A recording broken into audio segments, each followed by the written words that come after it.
Imagine your flight descending toward the runway. The landing gear locks into place, the tires screech against the tarmac, and you taxi toward the terminal. What the pilot does not announce over the intercom is that your aircraft is currently sitting 15 feet below the surging waves of the North Sea. You have just landed at Schiphol, one of the busiest aviation hubs on the planet. Built directly on the bottom of a drained lake. If the heavy mechanical pumps operating quietly below the concrete ever stopped running, the runway you just landed on would vanish under freezing saltwater within 48 hours. This is the cold geographical reality of the Netherlands. You are not looking at a traditional nation. You are looking at a 16,000 square mile survival machine.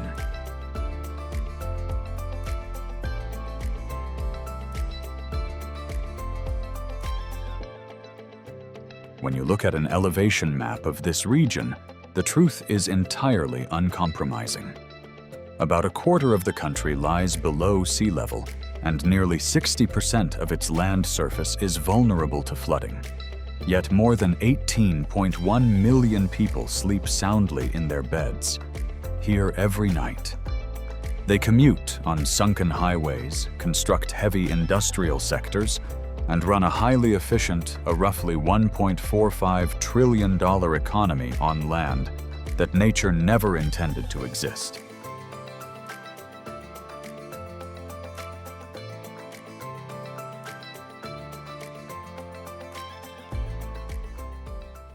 For a mindset accustomed to solid, unmoving ground, the Dutch environment is a jarring paradox. There is no solid bedrock holding this nation up. The entire country is a precarious, highly calculated balancing act of steel gates, reinforced concrete, and relentless hydraulic pressure.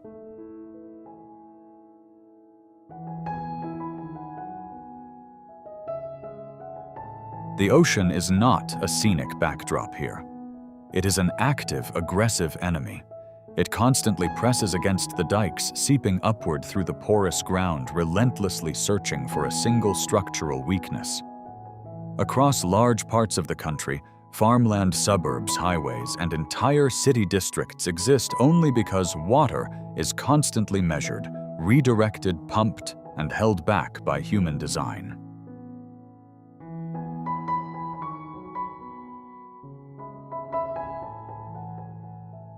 The Netherlands is a heavily fortified trench, locked in a perpetual, unyielding siege against the raw power of the sea.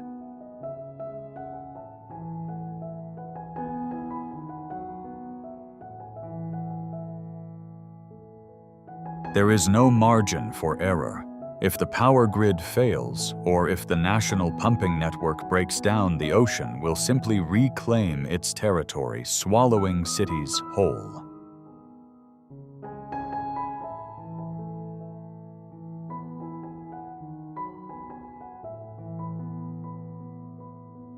But the Dutch do not live in fear of the water. They manage it with a cold mechanical discipline. To understand how a modern society manages to thrive inside a sinking basin, you cannot merely look at the computerized storm barriers of the 21st century. You have to look into the past. You must understand the sheer unyielding stubbornness of a people who stood at the edge of a flooded, uninhabitable swamp and made the conscious decision to build an empire anyway. To truly grasp the magnitude of their survival, you must strip away the romantic myths and examine the relentless heavy wooden engines they engineered centuries ago. Machines built for one sole purpose: to claw this land back from the Dead Sea, inch by muddy inch.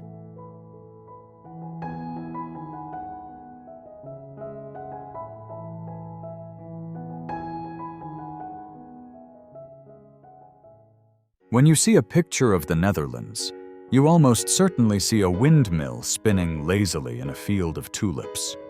It is a peaceful pastoral image, built entirely on a total misunderstanding. Forget the postcards. Forget the romance. These structures were not built to grind flour for local bakers or to look beautiful for visitors. They were heavy, brutal pre-industrial machines designed for a single desperate purpose. They were water pumps. And without them, the land you are standing on would be a watery swamp.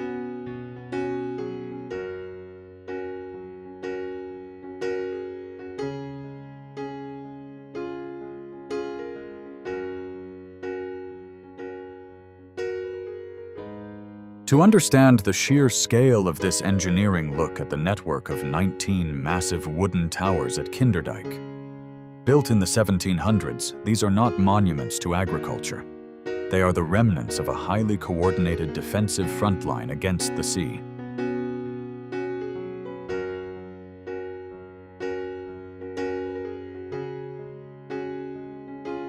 The Dutch did not just build walls to keep the water out.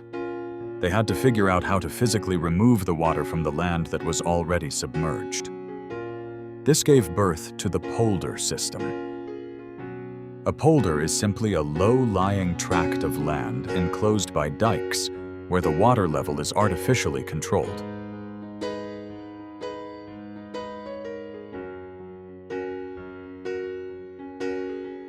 But creating a dry polder in the 18th century meant you had to lift millions of gallons of water uphill and dump it back into the river system.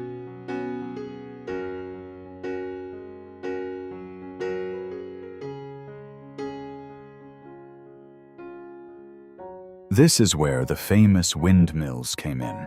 They harnessed the relentless, punishing winds of the North Sea to power giant internal wooden scoop wheels, or Archimedes screws.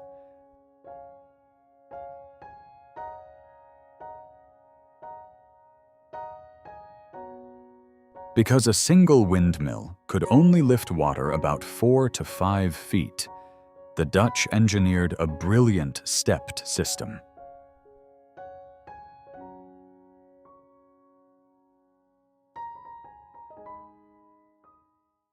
One windmill would scoop the water from the lowest drainage trench and dump it into a mid-level basin. A second windmill would pull from that intermediate basin and lift it higher. A third would lift it over the final dike and into the river.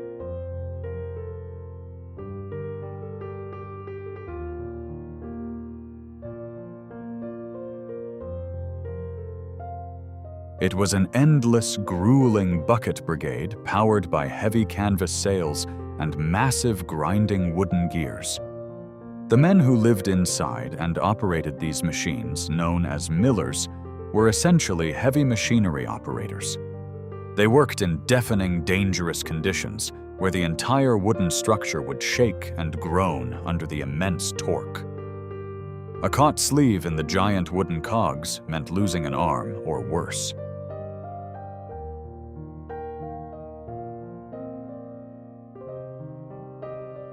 This monumental engineering feat required more than just wood and canvas. It required a completely different type of human society. You cannot fight the ocean alone.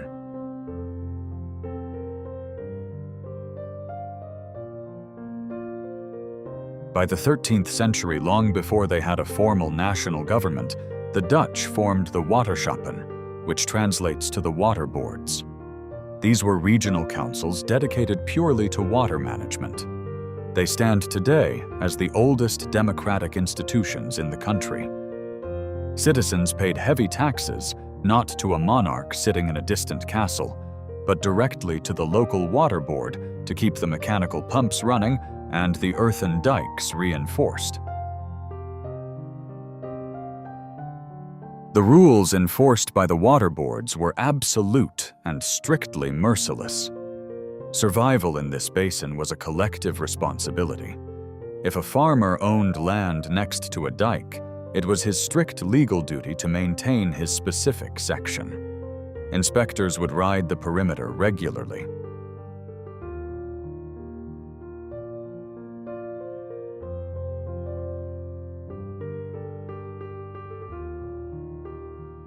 If a man failed to maintain his stretch of the earthen wall, he was not just handed a warning.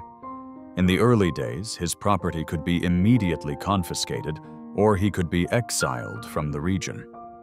The logic was simple and ruthless.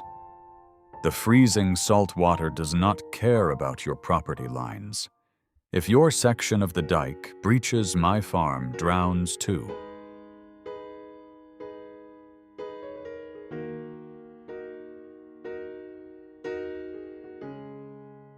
There was zero room for individual negligence when the ocean was constantly waiting right outside your front door.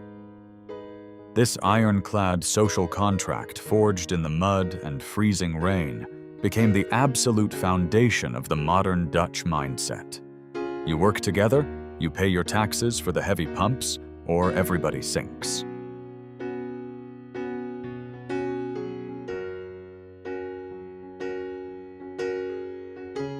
By the early 20th century, the Dutch had spent hundreds of years defending themselves against the ocean. They had built dikes and pumped out water with windmills and steam engines just to hold their ground. But holding the line was no longer enough. The North Sea constantly battered their internal coastlines, causing catastrophic floods that wiped out entire farming communities and drowned thousands of people in a single night. The devastating flood of 1916 finally pushed the government over the edge. The only permanent solution was something that sounded completely unhinged to any rational engineer at the time. They decided to attack the ocean directly. They were going to seal off an entire inland sea.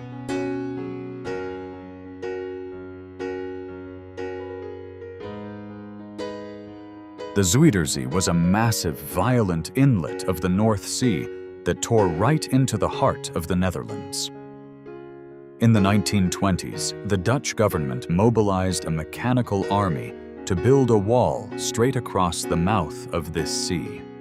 They called it the Afsluitdijk. It was a 20-mile-long barricade built through deep, churning saltwater currents. This was not a modern construction site with computer-guided dredging ships. This was a brutal grinding operation using early steam cranes, heavy barges, and thousands of men working in freezing gales. To conquer the ocean, they first had to tame the seafloor. The tidal currents were so strong that any loose dirt dumped into the water would simply wash away. Workers manually wove massive floating mattresses out of willow branches. These structures were the size of football fields. They towed them out into the raging water and sank them using heavy basalt rocks to create a stable foundation on the ocean floor.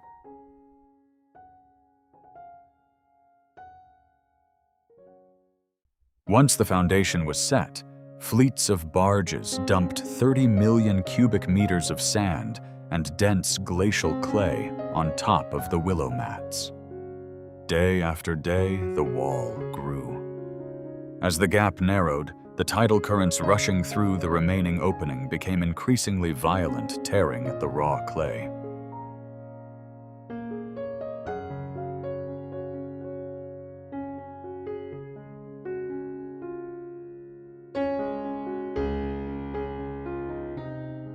On a cold day in May 1932, the final bucket of clay was dropped into place. The sea was choked off. The Afsluitdijk was complete. The immediate impact was absolute. The saltwater inlet was severed from the ocean forever. Over the next few years, the continuous flow from inland rivers flushed the remaining salt out to sea. The aggressive Zuiderzee was transformed into a tame freshwater lake now known as the IJsselmeer.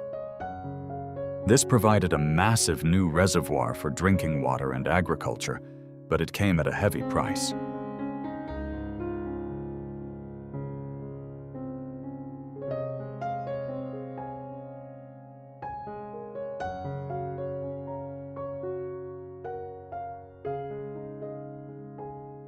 Thriving fishing villages that had hunted the saltwater sea for centuries lost their entire industry overnight. Their historic saltwater ports were suddenly locked behind 20 miles of dirt and clay. It was a cold, calculated trade-off. The nation sacrificed its internal fishing fleet to guarantee that its cities would never drown again. The Dutch were not finished. Once the sea was neutralized, they looked at all that shallow water and decided they needed the space. They went on to engineer the largest artificial island on the planet. Building more dikes within the new freshwater lake, they isolated vast sections of water. Using a massive network of diesel and electric pumping stations, they began draining enormous tracts of the lake. They pulled millions of gallons of water out, leaving behind a thick, muddy seabed that had to be carefully dried and cultivated with specialized reeds, just to make the soil stable enough to walk on.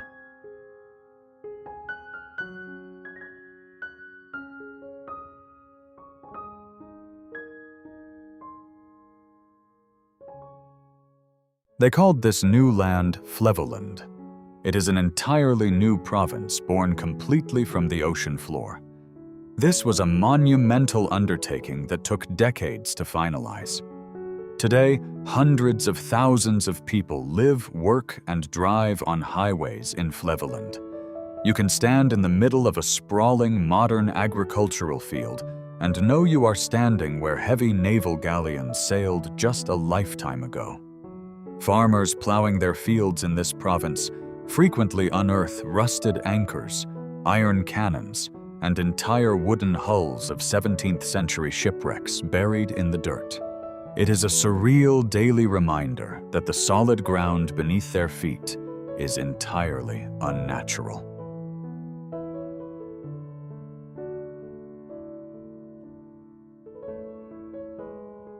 The sheer stubbornness required to erase a sea and build a province is staggering.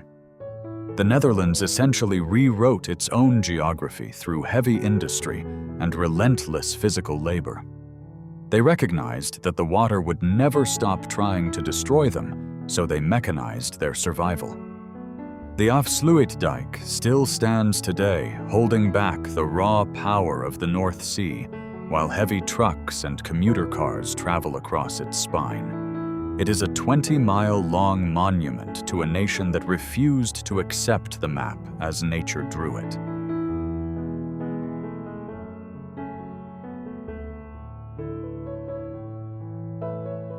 When you rewrite the map of a nation, there are going to be casualties. Not just financial ones, but deep psychological scars.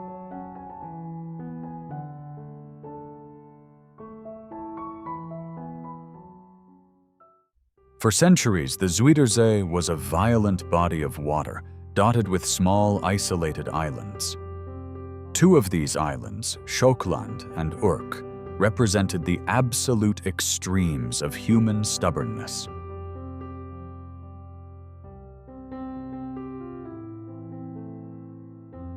Living out there meant existing in a constant state of war with the ocean.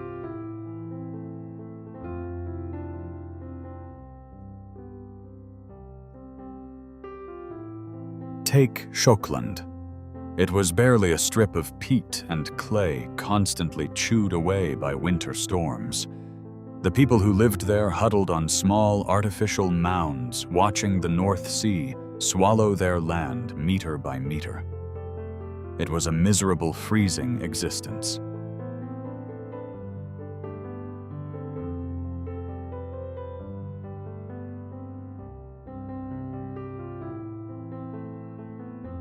By 1859, the Dutch king had seen enough. The government forced the total evacuation of Schokland. They literally pulled people out of their homes and abandoned the island to the crashing waves.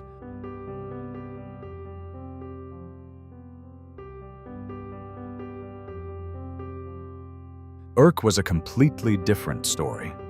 This was a thriving, fiercely independent rock of glacial clay. For 1,000 years, the men of Urk were deep-sea fishermen. Their entire culture, their local dialect, their strict religious beliefs were all forged by the isolation of the sea. They were islanders in their bones.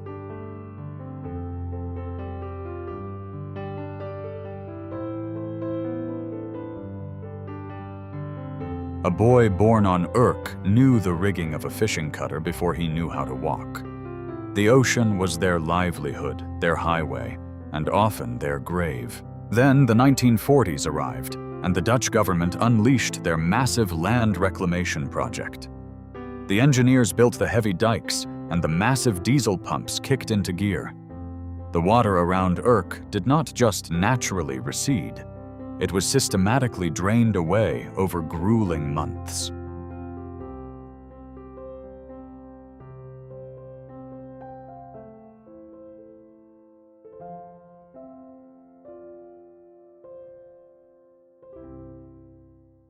The transition was absolute, and it was jarring.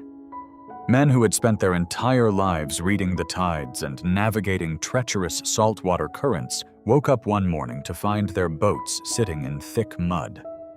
Then the mud dried into cracked earth.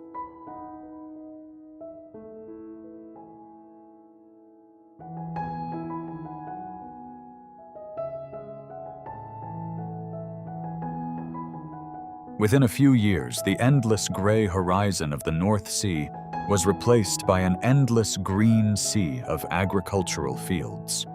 Urk was completely landlocked. The psychological toll on these men is hard to fully grasp. They were maritime hunters, suddenly surrounded by dairy cows and tractors. The local harbor, which once opened up to the great oceans of the world, now just stared out at flat dirt.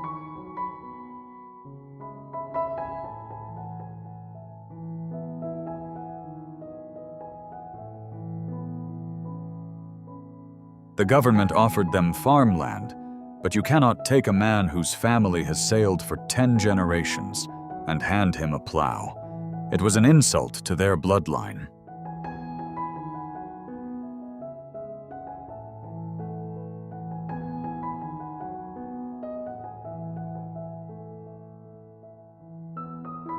Many of the men of Urk refused to surrender their identity. Instead of becoming farmers, they moved their massive fishing cutters to new coastal ports miles away, just so they could keep hunting the North Sea. They remained proud islanders, stranded in the middle of a massive man-made prairie. Today, you can drive a car straight into Urk. It sits exactly where it always has, but the ocean is gone. It is a ghost island anchored permanently to the soil, a strange, silent monument to the unforgiving price of modern progress.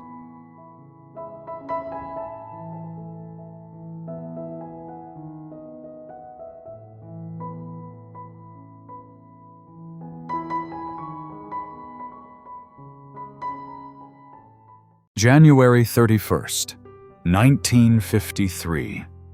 The Netherlands was still pulling itself out of the rubble of the Second World War. Down in the southwestern province of Zeeland, the land is heavily fractured. It is a collection of low-lying peninsulas and islands, sitting entirely at or below sea level. The people living there were tough, resilient farmers and deep-sea fishermen. They were well accustomed to the brutal, freezing winters of the coast. When a heavy storm began blowing in from the northwest that Saturday evening, most folks simply locked their heavy wooden doors and went to sleep. They trusted the massive dirt and clay walls that had protected their families for centuries.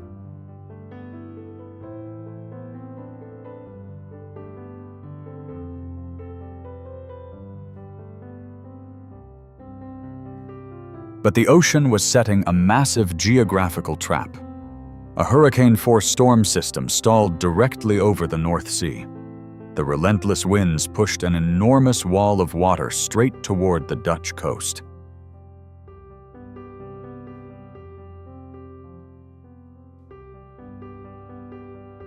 To make matters substantially worse, this storm coincided precisely with a high spring tide. The ocean swelled to levels the rural dikes were never designed to hold back. The water was trapped in the narrow funnel between the English Channel and the North Sea. It had absolutely nowhere to go but up and forward.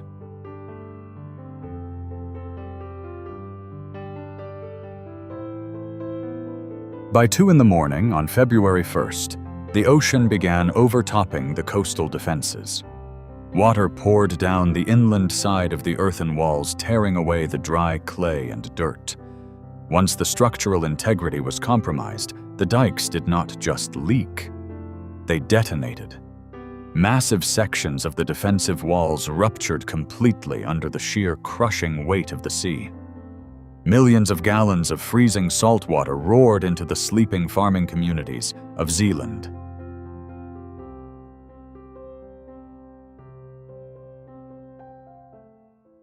There were no early warning sirens. There were no automated alerts or modern weather radar systems. The only warning most families received was the sound of freezing water violently smashing through their heavy front doors. Men, women, and children woke up in pitch blackness to find their ground floors completely submerged. The water rose with terrifying speed. Families scrambled up narrow wooden stairs into their attics and then frantically hacked holes through their own roofs to escape the rising tide. They huddled on freezing roof tiles in hurricane winds, praying the brick foundations of their homes would hold together until dawn. Many of those foundations failed.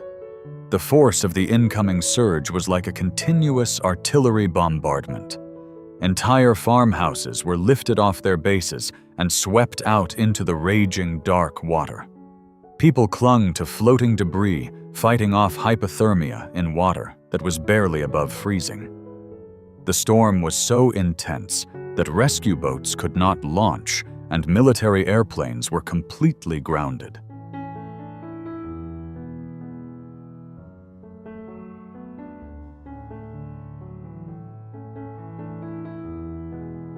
For an entire day and night, these isolated towns fought a brutal, solitary war for basic survival.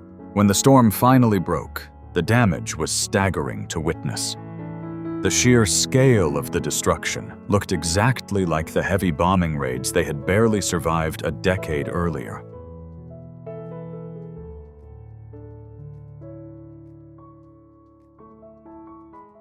"1,836 people were dead. 4,500 buildings were completely obliterated. 30,000 more homes were heavily damaged. The agricultural heart of the region was utterly devastated. 200,000 cattle, pigs, and horses drowned in the freezing floodwaters. Hundreds of thousands of acres of highly fertile farmland were poisoned by heavy salt.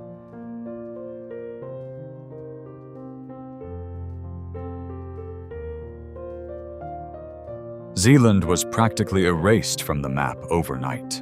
The nation was in a state of absolute shock. The Dutch had spent hundreds of years fighting the sea, but this was a defeat on a scale they had never experienced in modern history. Mass funerals were held across the country, but the collective grief quickly hardened into an iron resolve. The Dutch government looked at the drowned province of Zeeland and made a cold, calculated decision. They did not suggest building slightly higher dirt walls or hoping for better weather next winter. They made a national vow that this would never happen again. They were going to seal the country off from the sea completely using heavy industry diesel engines and massive concrete structures. This single night of disaster became the violent spark for the most ambitious and expensive coastal engineering project in human history.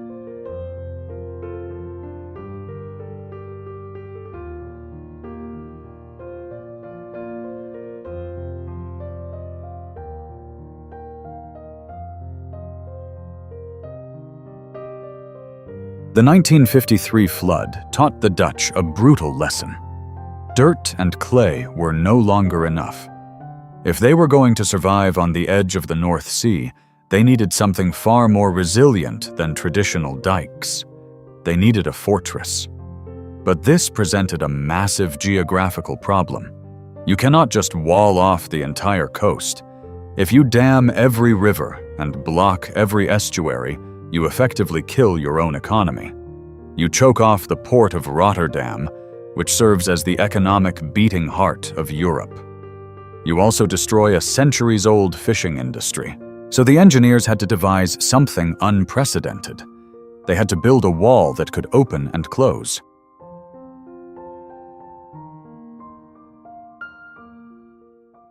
The first major triumph was the Eastern Scheldt Storm Surge Barrier.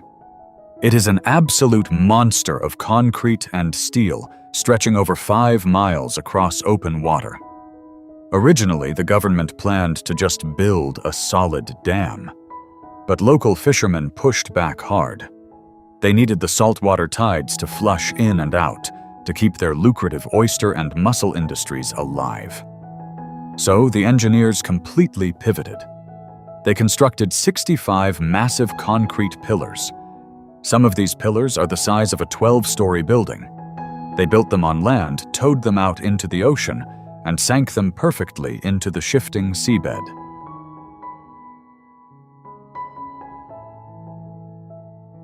Between these massive pillars, they hung enormous steel gates. 99% of the time, these gates stay raised. The sea flows in and out. The fish swim. The economy runs.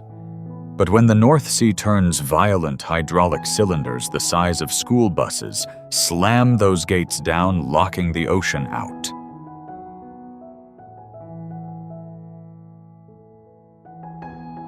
But that barrier was just the warm-up. The real challenge was protecting Rotterdam.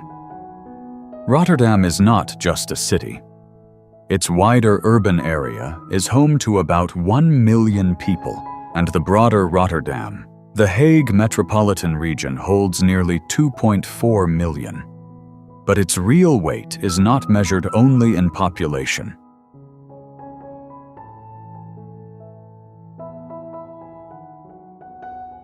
It is measured in cargo steel river traffic and industrial power. It is a massive industrial shipping hub. Giant freight vessels constantly move in and out, carrying billions of dollars in international cargo. You cannot put a low bridge or a standard gate across that waterway without paralyzing European trade.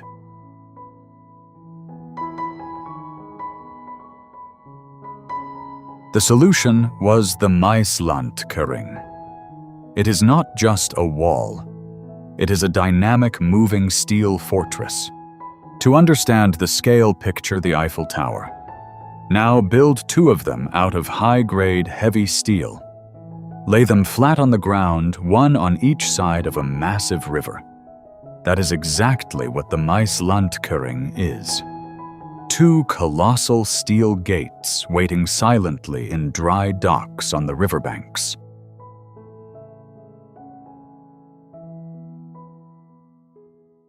Each gate is over 680 feet long. They are connected to the riverbanks by ball and socket joints. These are not your standard hinges. These joints are the largest in the world. Each one measures 30 feet across and weighs nearly 700 tons. They have to be that massive because when closed, they must withstand the force of an entire ocean slamming into them.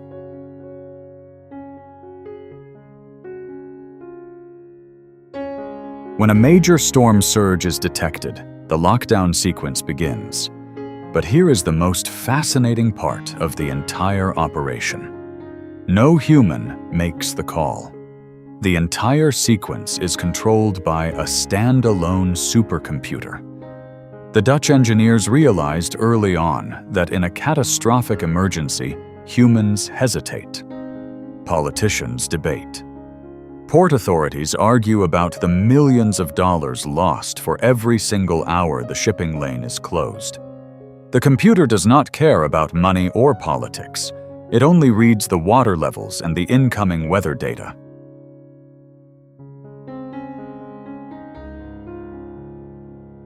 If the computer calculates that the water will rise beyond 3 meters above normal, it overrides everything and initiates the lockdown.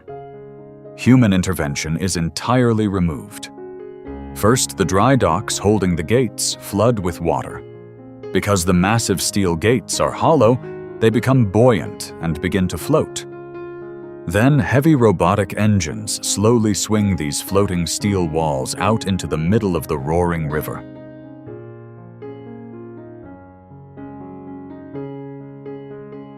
Once the two arms meet in the center, valves open inside the steel gates.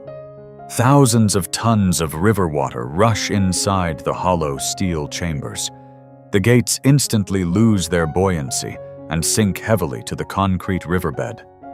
They lock together, forming an impenetrable steel wall. The city of Rotterdam is sealed off from the wrath of the North Sea. Once the storm finally passes, the water is pumped out of the gates. They float back up, and the engines pull them back into their dry docks, returning the river to normal.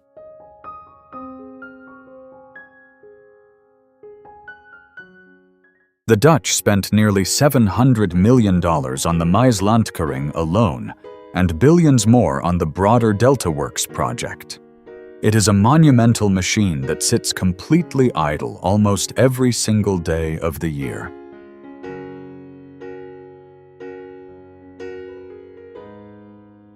In fact, since it was finished in 1997, it has only closed for a real emergency, a handful of times. To some, spending that kind of money on a machine you almost never use sounds like absolute madness. But to the Dutch, it is simply the cost of doing business with the ocean. It is the ultimate insurance policy. They built a dynamic steel fortress because they know the sea never sleeps, and the moment you hesitate, you lose everything.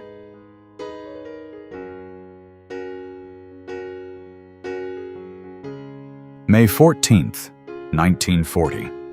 The sky over Rotterdam went dark with bombers. In just 15 minutes, the German Luftwaffe unleashed a devastating bombardment that effectively erased the historic heart of the city.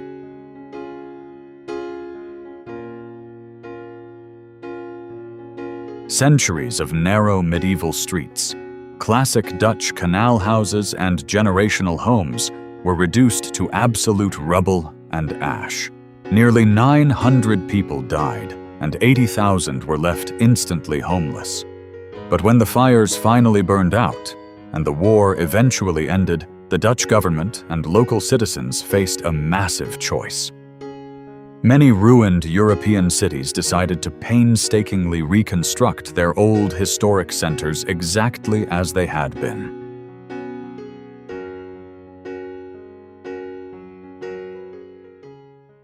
Rotterdam took a completely different path. They made a cold, calculated, and ruthless decision. They swept the rubble away and treated the scarred earth as a blank canvas. They were not going to rebuild the past. They were going to construct the future. The result is a city built on pure utility, hyper-efficiency, and unapologetic modern engineering.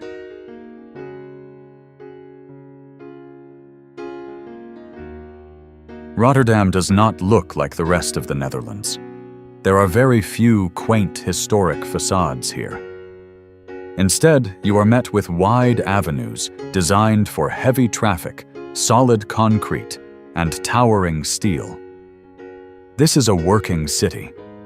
It is defined by an atmosphere of heavy industry and relentless forward momentum.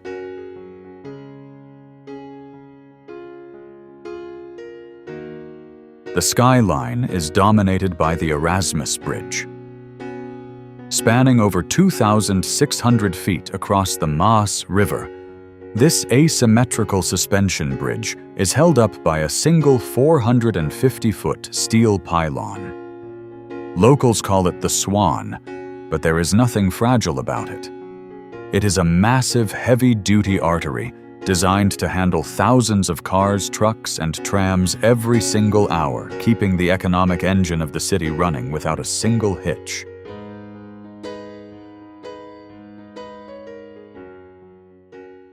Just a few blocks away, the architecture gets even more defiant.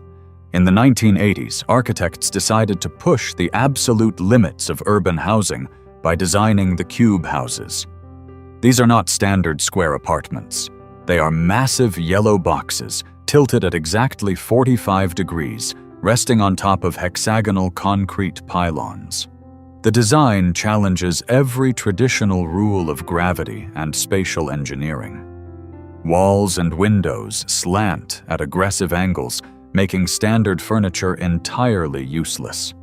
Yet these are not just bizarre art installations. They are fully functioning homes where real people live and adapt to a completely unorthodox way of existing. It is a testament to a city that refuses to be bound by traditional rules. The true lifeblood of Rotterdam.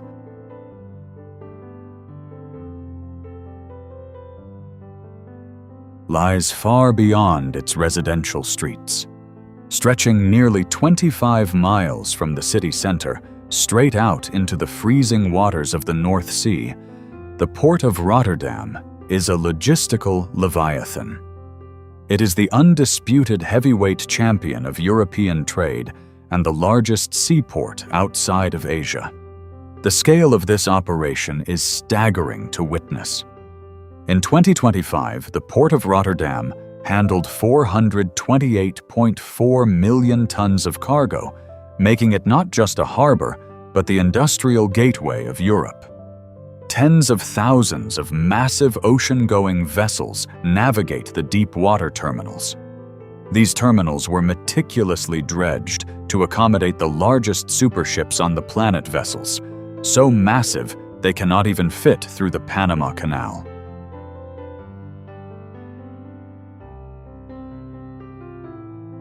This port does not rely on brute manual labor alone.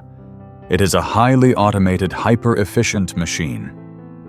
Giant robotic cranes towering hundreds of feet in the air glide silently along the docks, lifting shipping containers weighing dozens of tons with absolute mathematical precision.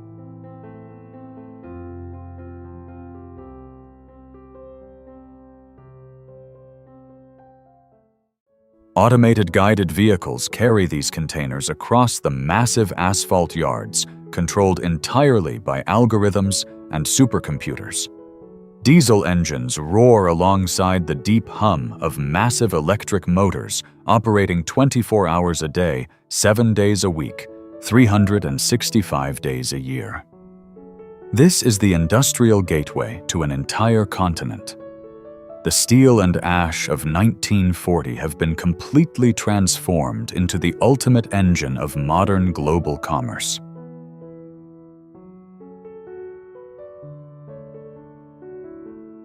Driving down Highway N302 in the Netherlands, you approach what appears to be a standard concrete underpass.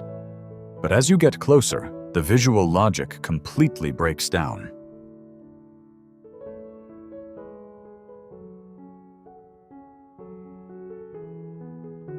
You are not driving under a train track or a pedestrian walkway. You are driving under a flowing river. Look up through your windshield, and you will see sailboats and heavy transport barges cruising across the sky right over the roofs of speeding semi-trucks.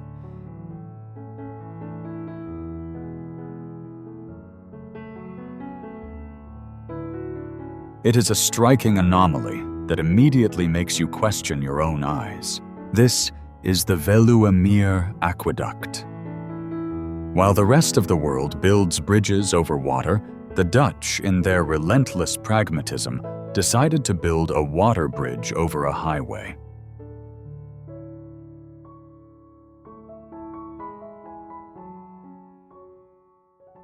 The engineering behind this structure seems to defy basic intuition. You might wonder how a shallow concrete overpass can safely support the massive, crushing weight of an entire lake combined with the heavy ships passing through it.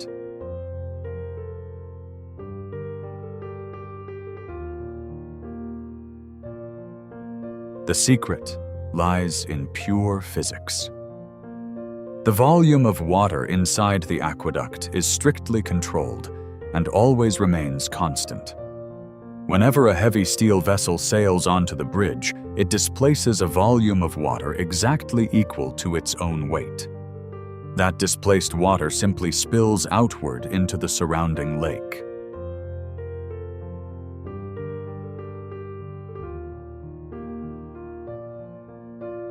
Because of this, the physical load resting on those concrete pillars never actually changes. It remains exactly the same whether a colossal cargo ship is crossing overhead or the aqueduct is completely empty of boats. The real question is why engineers chose to build something this unusual.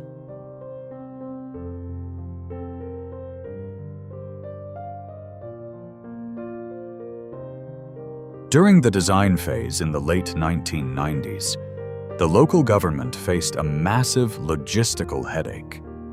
Thousands of cars needed to drive across this point every single hour, and a constant stream of commercial boats needed to pass through the waterway. A standard drawbridge would have been a traffic nightmare, causing endless daily gridlock for vehicles.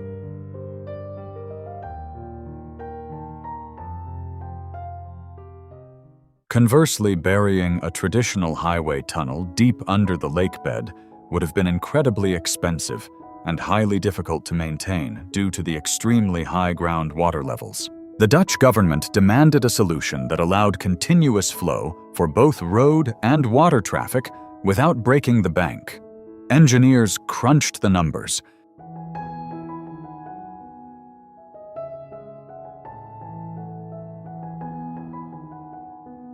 and realized that simply lifting the waterway slightly and dipping the road just 10 feet below the surface was the absolute cheapest option. They spent roughly $25 million to build it, an absolute bargain in heavy civil engineering.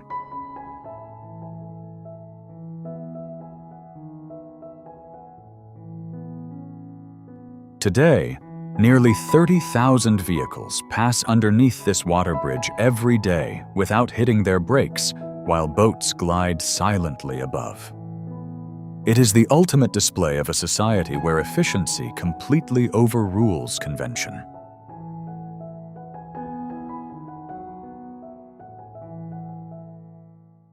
(1648).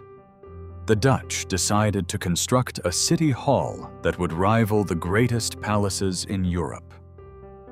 There was just one massive engineering hurdle. The ground beneath their feet was nothing but 60 feet of unstable swamp mud and soaking wet peat.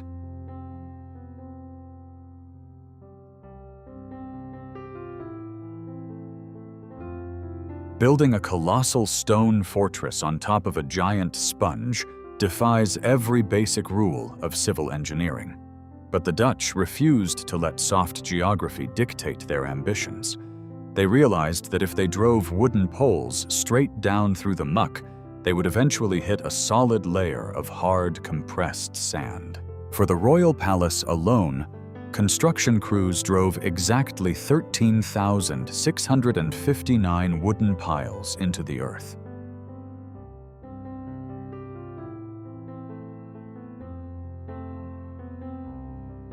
These were not standard logs. They were massive, heavy-duty tree trunks, shipped all the way from the dense forests of Scandinavia and Germany. Workers drove them into the ground using heavy manual pile drivers, operated by dozens of men pulling heavy ropes in perfect mathematical rhythm.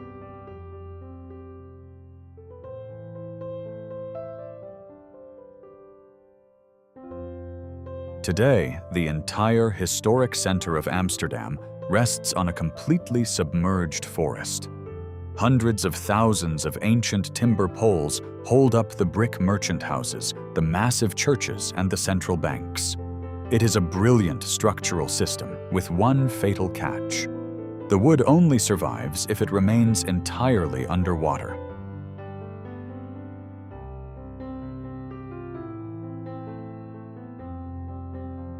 Submerged in a low oxygen environment, the timber does not rot, but instead turns hard as solid rock. If the groundwater ever drops and oxygen reaches the wood, the foundation of the city will instantly begin to decay and collapse. The Dutch must meticulously manage the exact water levels of their canals 24 hours a day just to keep their homes from sinking into the earth.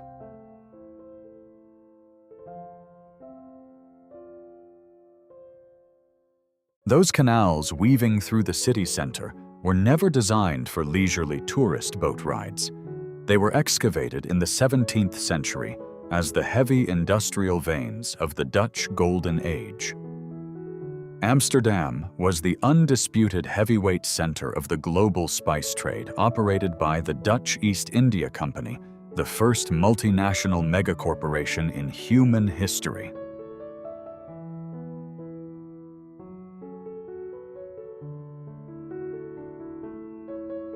The canals were dug as a highly efficient freight network designed to move massive loads of nutmeg, black pepper, and cloves directly from ocean-going galleons to secure merchant warehouses. The tall, narrow brick houses lining the water still feature heavy iron hooks, bolted to the very top gables. These were heavy-duty industrial hoists used to winch multi-ton cargo pallets.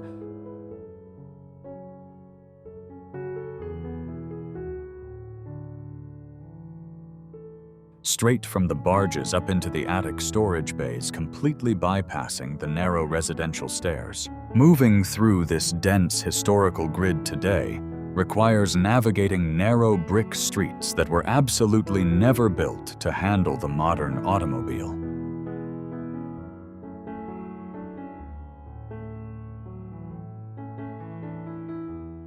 This is where the legendary Dutch bicycle culture takes over. The sheer volume of bicycles operating here is not driven by some romantic ideal of living. It is driven by cold, hard financial economics. Owning and operating a car in the Netherlands is brutally expensive.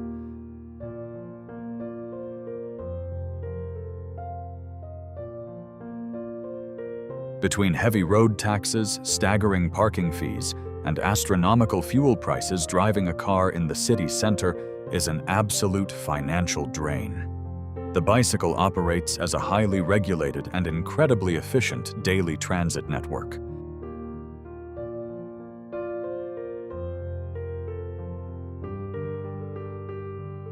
There are strict traffic laws, dedicated asphalt infrastructure, and massive underwater multi-story parking garages built exclusively for bikes. Commuting on two wheels is simply the fastest, cheapest, and most logical way to move from point A to point B.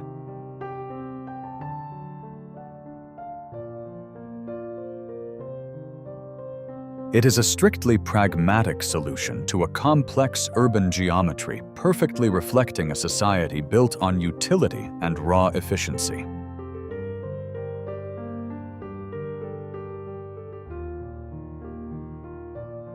Imagine trying to get a brand new refrigerator delivered to your house, but there is not a single road leading to your front door. No driveway, no asphalt, no delivery trucks.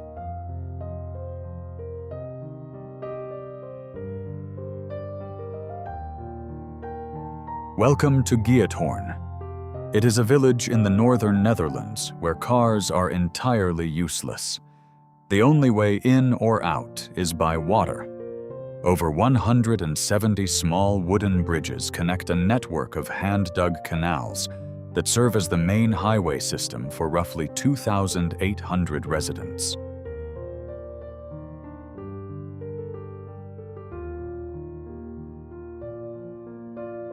Tourists like to call it the Venice of the North, but for the locals living here, it is simply a daily logistical puzzle. If you buy heavy furniture here, it arrives on a flat-bottomed barge. When the garbage needs to be collected, municipal workers navigate specialized trash collection boats up and down the narrow waterways.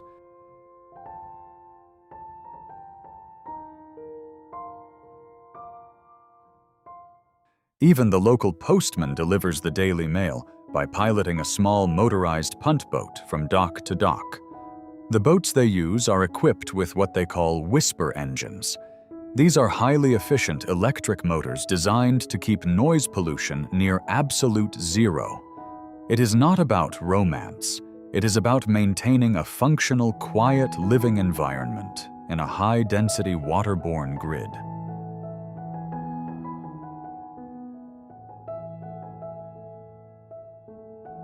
The houses themselves are built on small peat islands, connected by narrow footpaths. In the dead of winter, when the canals freeze solid, the logistics shift entirely to ice skates and specialized sleds.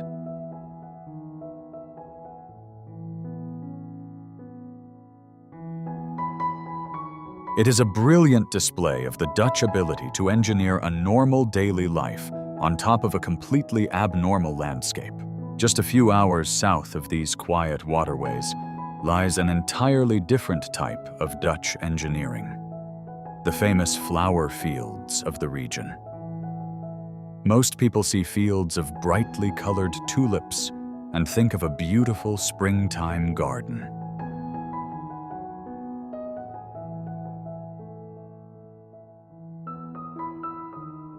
The Dutch look at these fields and see a high-yield biological factory. The Netherlands controls roughly 60% of the global trade in flowers and plants. It is a multi-billion-dollar agricultural machine powered by heavy machinery and cold, hard mathematics. At the heart of this machine is Keukenhof.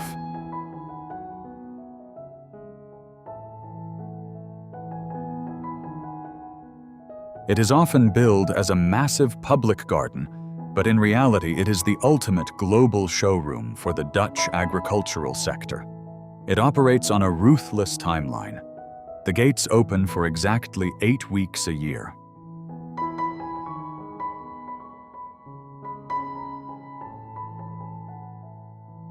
During that tiny window, over 7 million spring flowering bulbs burst into color, generating millions of dollars in revenue before shutting down completely. But the real industry happens out in the vast, geometric farm fields.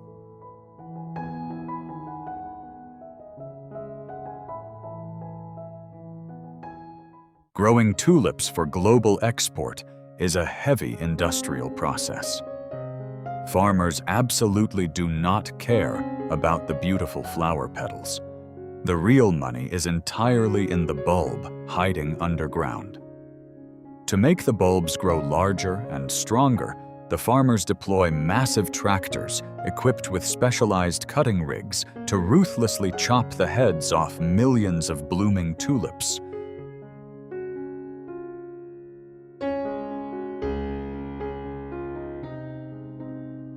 They let the vibrant flower petals fall to the dirt to rot like common waste. By removing the flower, they force the plant to redirect all its biological energy straight down into the bulb. Once the bulbs reach maximum size, massive harvesting machines dig them out of the sandy soil.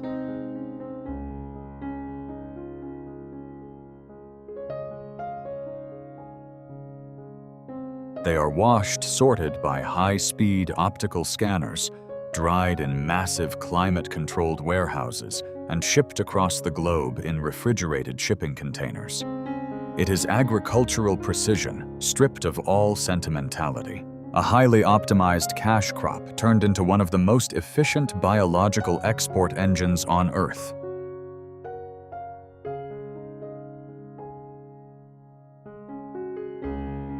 Looking down at the eastern borders of the Netherlands from the sky today, you will see massive symmetrical stars perfectly carved into the earth. These are not crop circles or landscape art. They are heavy-duty military installations.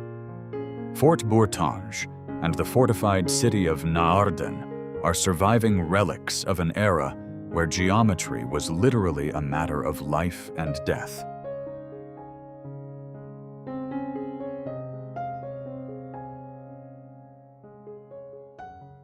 In the late 16th century, military engineers across Europe faced a massive problem. The rapid advancement of heavy siege cannons was tearing standard vertical castle walls to absolute pieces. A tall, flat stone wall was nothing but a giant, fragile target for incoming artillery. The Dutch needed a structural solution to a ballistics problem, so they stopped building high stone towers and instead built their forts low to the ground, shaping them into highly complex mathematical stars.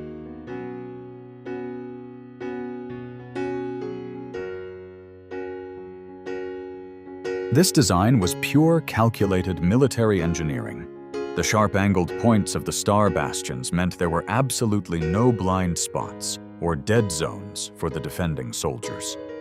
If an enemy infantry unit tried to storm one of the projecting points, they would instantly find themselves caught in a brutal crossfire from the adjacent walls.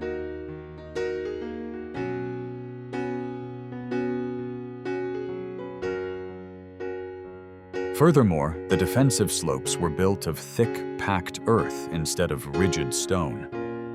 When a heavy iron cannonball hit a traditional stone wall, it shattered the masonry into deadly shrapnel that cut down the defenders. But when a cannonball hit a steeply angled wall of dirt, it simply sank into the mud. The earth absorbed the kinetic energy, completely neutralizing the blast.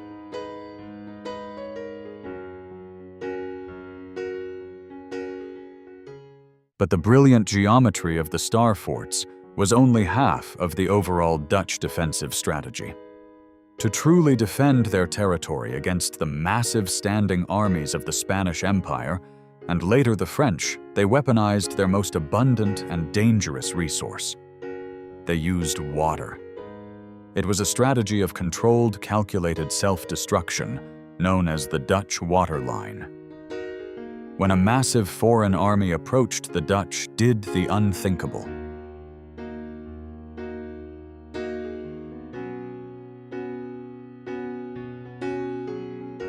They intentionally opened their own dikes and sabotaged their own waterlocks. They deliberately flooded hundreds of square miles of their own prime agricultural farmland. This was not a chaotic random flood. It was a highly regulated tactical inundation. The engineers flooded the land to a precise depth of exactly 1 to 2 feet.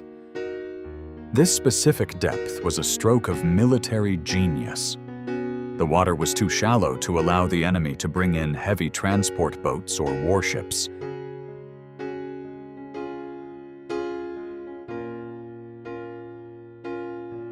But it was just deep enough to completely conceal the intricate network of drainage ditches, canals, and mud pits hiding underneath the surface. When the French or Spanish infantry tried to march across what looked like a shallow lake, thousands of soldiers' horses and heavy artillery cannons would suddenly plunge into hidden underwater trenches, drowning in the freezing mud.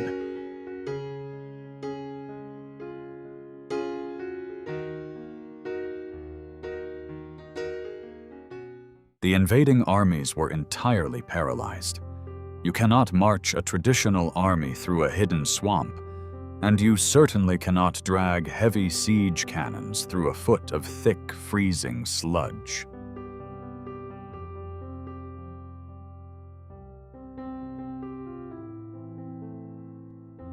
The Dutch essentially turned their own country into a massive, uncrossable moat. It was a ruthless and pragmatic military doctrine that traded valuable farmland for absolute national survival.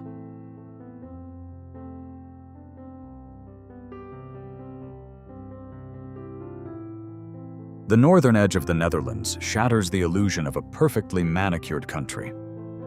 Here lies the Wadden Sea, the largest unbroken system of intertidal sand and mud flats on the planet. Twice a day, the ocean simply drains away, leaving miles of exposed seabed.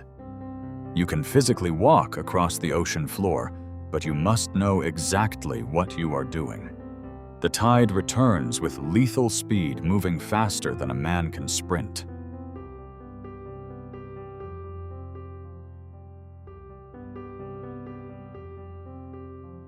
The mud acts like quicksand, trapping anyone who miscalculates the lunar cycle. Just across this treacherous stretch of water sits the island of Texel. To the casual observer today, it is a peaceful coastal retreat defined by sheep pastures and a striking red lighthouse.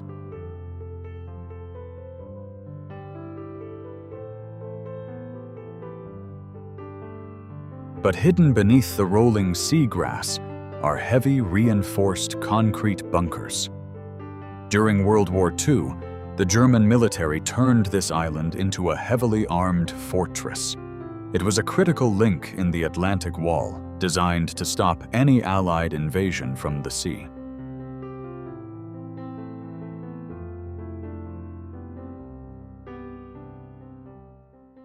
Yet the bloodiest battle on this island did not involve the Americans or the British. In April 1945, a battalion of Georgian soldiers who had been conscripted into the German army realized the war was lost. They launched a desperate and brutal mutiny.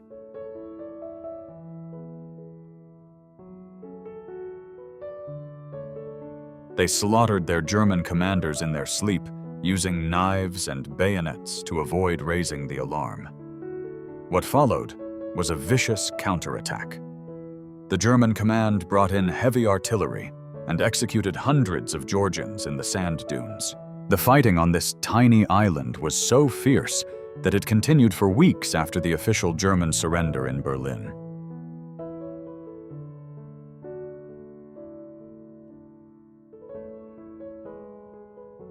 It is recognized as the last European battlefield of the war. Moving inland from that blood-soaked coast, the landscape pulls another massive geographical trick.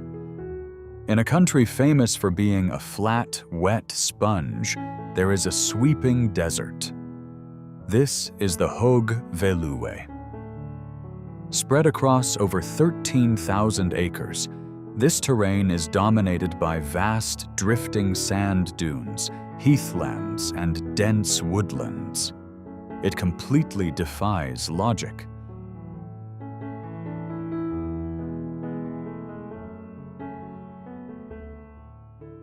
These shifting sands were originally left behind by melting glaciers from the last ice age, but they were heavily expanded by centuries of intense overgrazing by local shepherds. Today, it serves as the premier wildlife reserve of the nation. It is home to massive populations of European red deer, wild boars, mouflon sheep, and recently the natural return of the gray wolf.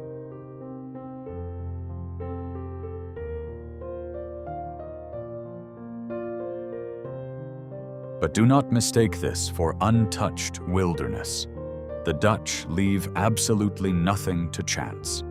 This entire park is surrounded by 25 miles of heavy steel fencing.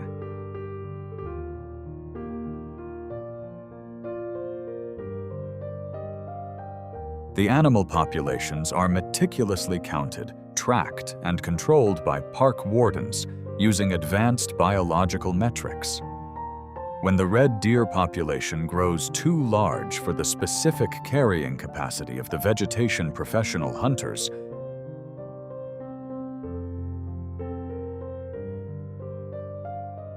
are deployed to cull the exact number of animals required to maintain strict equilibrium. Even the terrain itself is heavily managed.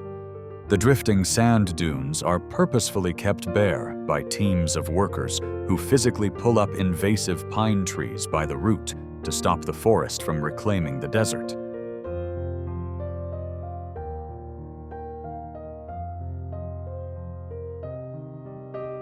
Every single square inch of this environment is engineered. The Dutch approach their wild ecosystems with the exact same ruthless efficiency they apply to their water management and their tulip factories. In the Netherlands, true wilderness simply does not exist. Nature is permitted to thrive only within strict, highly calculated parameters.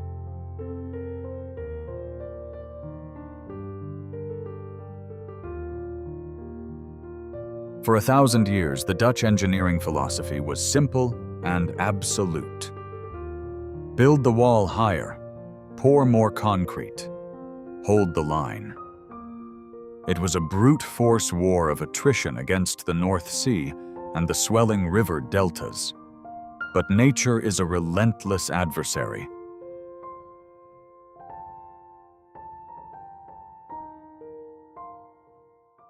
And a concrete wall is only as strong as its weakest stress point. In recent decades, facing heavier rainfall, rising sea levels, and land that is continually sinking, the Dutch Engineering Command had to face a hard, pragmatic truth.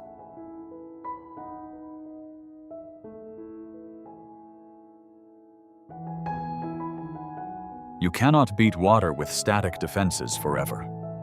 If you build a rigid wall, nature will eventually find a way to break it. So the Netherlands executed one of the most radical shifts in modern civil engineering. They decided to surrender.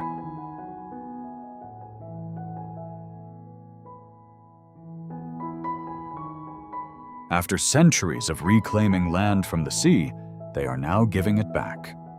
It is a massive infrastructure overhaul known as the Room for the River project.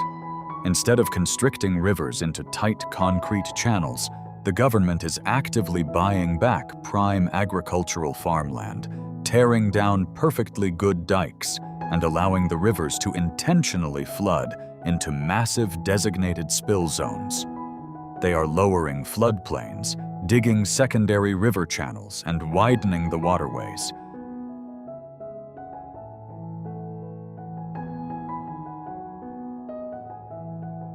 When a severe storm hits, the water now has a safe place to go. The Dutch essentially stopped trying to strangle the rivers and started giving them a massive release valve. It goes against every traditional instinct of civil engineering, but the mathematics are undeniable.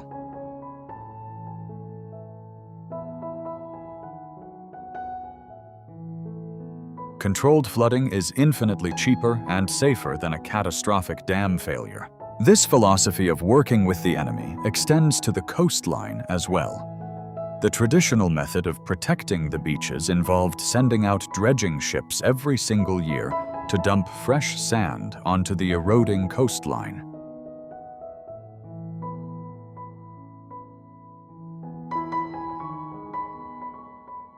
It was expensive, fuel-intensive, and a never-ending battle against the coastal currents. The new approach is a masterclass in utilizing natural kinetic energy.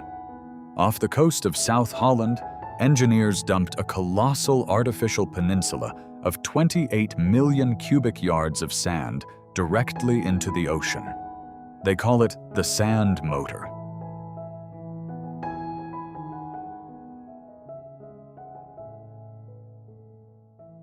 Instead of fighting the coastal winds and the ocean currents, the Dutch are letting nature do the heavy lifting. Over the next 20 years, the natural ocean currents will slowly strip the sand away from this massive deposit.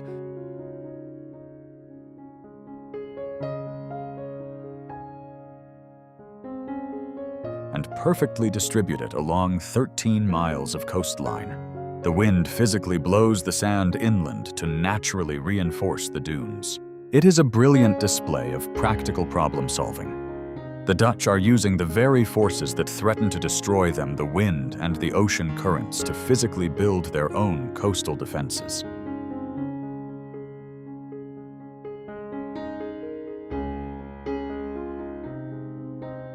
They have stopped trying to conquer nature and have instead weaponized it for their own survival. It is the ultimate expression of Dutch pragmatism. When the enemy cannot be defeated, you put them to work for you.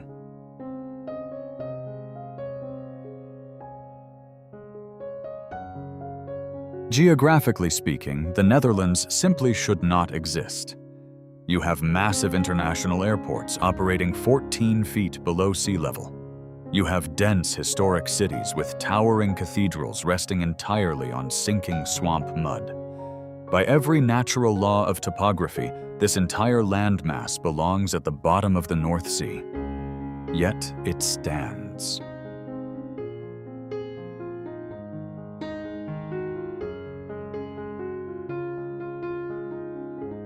It is a nation held together not just by heavy steel structures and poured concrete, but by a relentless and obsessive collective discipline. It is a society built on the shared understanding that complacency equals death.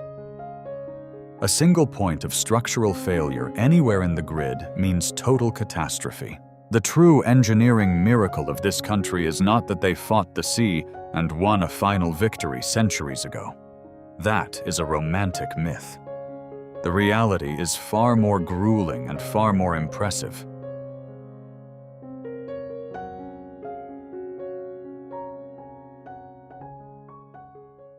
The miracle is that every single day they have to wake up and fight the exact same war all over again. Every morning, thousands of massive diesel and electric pumps roar to life across the provinces to drain away the natural seepage. Heavy radar arrays spin endlessly to monitor shifting Atlantic storm fronts. Massive steel storm surge gates stand silently on strict standby, waiting for the inevitable tidal surge. 18 million people go about their daily lives commuting, working, and sleeping, while successfully renegotiating their very right to exist with a highly lethal ocean.